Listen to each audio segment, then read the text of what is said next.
lepo pozdravljeni. Moje ime je Tatjana Fink in danes vas bom nagovorila, vas, lastnike in direktorje družinskih podjetij. Ali se vam je mogoče že kdaj zgodilo, da ste se v podjetju, kjer imate zaposlene tudi vaše družinske člane, odzvali naprimer kot mož ali žena ali mama ali oče in ne kot direktor? Ljudje v svojih življenjih igramo različne vloge. Zelo pa je pomembno, da teh vlog ne mešamo. Namreč, ko sodelujem in svetujem podjetjem, ugotavljam, da imamo ali pa da imajo podjetja zelo velikokrat zelo slabo definirane organizacijske strukture, slabo definirane naloge, odgovornosti in pooblastila. In še več.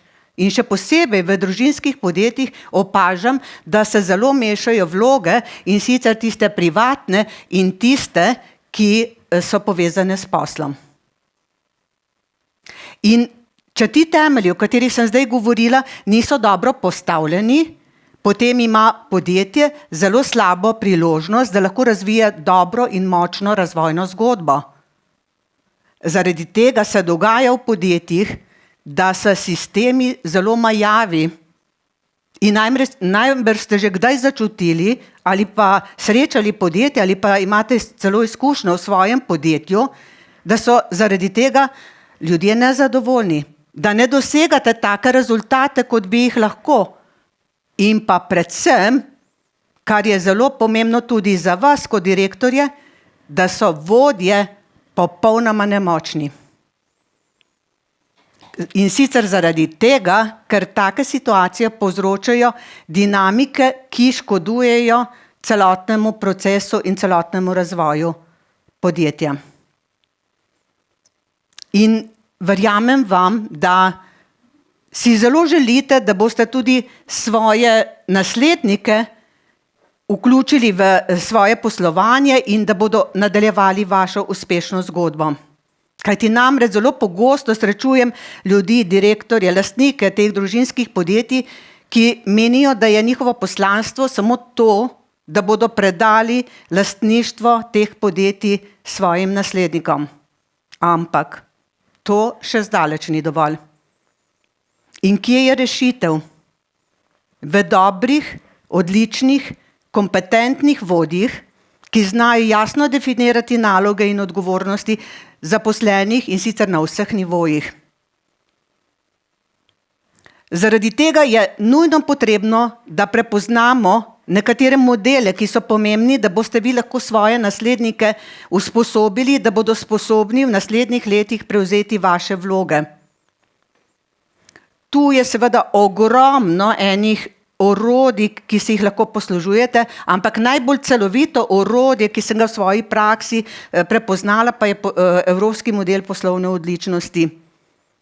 In kako bi lahko ta model vpeljali tudi v vaša podjetja, se najbrž sprašujete. Tu imamo 5 korakov in ti koraki so prvič to, da je treba prepoznati spremembo, potrebo po spremembi. In drugič, da formiraš ekipo strokovnjakov, se pravi ljudi, ki so odgovorni za posamezne procese v podjetju. Tretjič, da poiščete kompetentnega strokovnjaka, ki vas bo vodil čez ta proces. Četrtič, da naredite dobro analizo in neko oceno trenutnega poslovanja. In pa petič, seveda, da pripravite konkretne predloge izboljšav, ki jih potem seveda izvedete in na osnovi akcijskega plana in konkretnih rešitev. Narejene so bile številne analize v zvezi s tem modelom in ugotovljeno je bilo, da so podjetja, ki uporabljajo modele po celem svetu, v različnih velikostih organizacij in tudi v različnih branžah, da so ta podjetja dosegle 20 do 30% večjo uspešnost kot vsa ostala v njihovi dejavnosti. Zaradi tega se gotovo splača razmišljati o tem tudi, kako bi ga uvedli pri vas. Dejstvo je, da prvi korak je najpomembnejši in danes vam bom razložila samo prvi korak, ki je pri tem najbolj tudi pomemben in odločilen, kako vam bo uspel ta preboj in zagotovil vašemu podjetju in vašim naslednikom tudi potem uspešno razvojno zgodbo. In verjamem, da si zelo, zelo želite, da se ta zgodba, ki ste jo začeli ali vi, ali pa je bila celo že vaša družinska tradicija in se vleče že desetletja dolgo, da bo uspešna tudi naprej. Se pravi, torej, poglejmo, kaj je potrebno narediti za to spremembo. Kar vam predlagam je to, da najprej pogledate, kakšno imate dejansko situacijo v tem momentu v podjetju. In potem pogledate še, kaj se dogaja zunaj podjetja, se pravi v vašem ekosistemu. Torej, kakšne so spremembe trenutne, bodoče pri vaših kupcih, dobaviteljih, kaj se dogaja na področju tehnologije, organizacij in podobno. Znotraj pa pogledajte, kako so zadovoljni vaši zaposleni, kakšno produktivnost dosegate, kakšne imate procese in podobne zadeve. Se strinjate? Zelo enostavno, ne? Ampak vam bom zdaj povedala eno zelo zanimivo zgodbo iz moje prakse. In sicer delala sem v podjetju, kjer je prihajalo v branži kar do veliko sprememb. Predstavila sem variante, kako bi iz te, bom rekla, popolnoma nove situacije tudi s pomočjo modela prišli do novih rešitev in s tem zagotovili podjetju res dolgoročno, ne samo finančno uspešnost, ampak tudi konkurenčnost, zadovoljstvo zaposlenih in tako naprej. Direktor je bil prepričan, povedati moram še to, da podjetje je bilo vsa leta uspešno, ampak ogromno stvari se je v tem času spremenilo in je bilo treba narediti precej velik preobrat.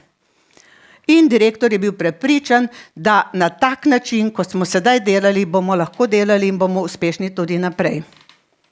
Dogovorili smo se za sestanek, za prvo delavnico in poskušali smo prepričati direktorja, da bi naredil ta prvi korak. Ni se dal prepričati.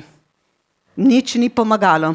Dokler mu njegova najožja ekipa ni postavila dobesedno ultimata in sicer so mu rekli tako, te spremembe so nujne in vekolikor jih nisi pripravljen narediti in potegniti prve poteze, bomo mi odšli k konkurenci, ki pa je te spremembe že predčasno prepoznala in tudi že naredila velike korake.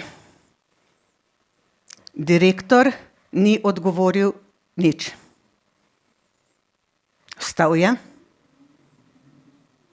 in odšel.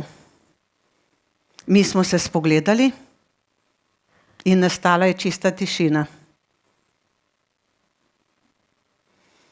Na naslednjem srečanju je bil prvi v dvorani. Pokazal je, da je velik človek, da mu je pomembno za podjetje in da mu je pomembno tudi za svoje sodelavce. Pokazal je resnično, da je človek in direktor z velikimi črkami. In danes točno ve, da je bil to odločilen korak, ki ga je naredil na poti do današnjega uspeha in da je bil ne samo pomemben za njega samega, ampak tudi za podjetje in za vse zaposlene, ki so postali s to potezo, s temi spremembami, ki so jih naredili prvo podjetje v svoji branži v Evropi. Mogoče ste tudi vi že šli čez kakšne podobne procese in ste na koncu občutili tisto zadovoljstvo, tisto srečo, ko čutiš, ko si naredil ne samo tisto, kar je tvoja formalna dolžnost, ampak ko si opravil svoje poslanstvo. Poznate, ne? Povabim vas, da kot lastniki in direktorji uspešnih podjetij na to pot povabite tudi vse vaše naslednike.